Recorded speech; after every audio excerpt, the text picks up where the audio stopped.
Welcome back to the goth lady who doesn't move from her spot. Of course, I am PatriciaAbsinthe, as you know, because you clicked on me. I'm assuming.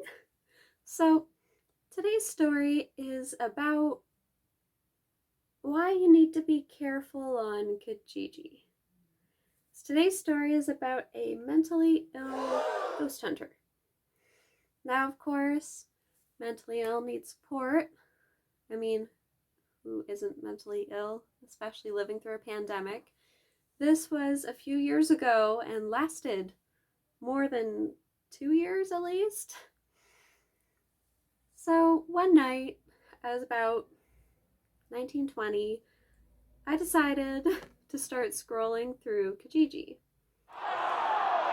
And I would look up just keywords. Living in a small city, it's not usually that much, goth, punk, metal, stuff like that. And just for some reason, I was like, ghost. And there were a few ads for ghost hunting in town. So I'm like, go on. And each one was clearly written by the same person, but had different phone numbers. Weird. And describing different ghost hunting ideas. So I was like, okay. So I picked the most recent ad and I texted it. Like, you do ghost hunting? And I refused to tell this person my name because they wanted me to meet by the train tracks, by the bushes that my friend was assaulted in. If they wanted to meet by the train tracks in the middle of the night, I was like, hell no. And all I really said to this person was I said that I was a Wiccon. And for the next 2 years, they only referred to me as Wiccon, because they kept spelling it wrong. And I would just get these gigantic messages. And of course, mentally ill was a huge thing. And they wanted to hunt for ghosts, which was okay, whatever. But I mean, you're kind of scary. As, of course, mentally ill support, but unstable is still terrifying, especially when you're a young woman and they want to meet in the middle of the night and they're not stable. So I was trying to be supportive, and it went on too long. I tried not to talk to them, and then all of a sudden they would message me again from different numbers. Weird. So constantly getting messages from different numbers, this person I don't even know, trying to convince me to meet up.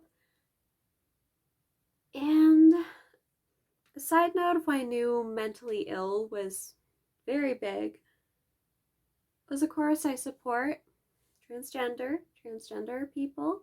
They're valid. You are valid. This person was telling me they had a ghost in them and they wanted to be a woman. Could I put a spell on them to make them a woman? The obvious answer to that query is no. Of course, I offered support. I always offer, if I have some clothes I can get to you or something. I always try to give clothes to people who are starting out, just trying to help out. Why are we still here? It was just to suffer? It was very bizarre. And I'd block a number eventually. It's like, dude, you were too scary. And all of a sudden they text me again. And I would know. Because I would just get, hey, Wiccon. So finally, it stopped. Yes, good. Hope you're getting help. Best wishes, positive vibes. Get the help you need. One day I missed a call. I missed a call from a bigger city nearby's. Oh shit, I have brain derped. Group home. My notes fell down. I got a call from this group home. I was like, no! God, please, no! I have some friends who live out there, so I'm like, oh my gosh, are they okay? And I got a 5-minute voicemail, rambling, from this person. I am here. I am something about tarot and ghosts.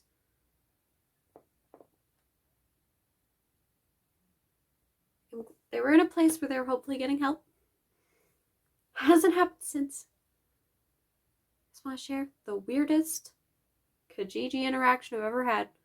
Me just being too curious for my own good, seeing someone post about a ghost hunting group with like 3 different phone numbers, being interested, and I led down the weirdest rabbit hole in my life.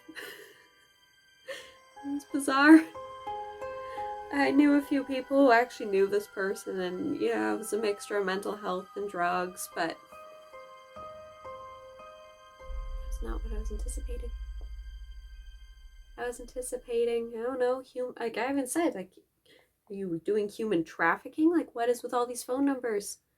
And instead, I went on a very weird path, but hey, I never knew my name, except for Wiccon.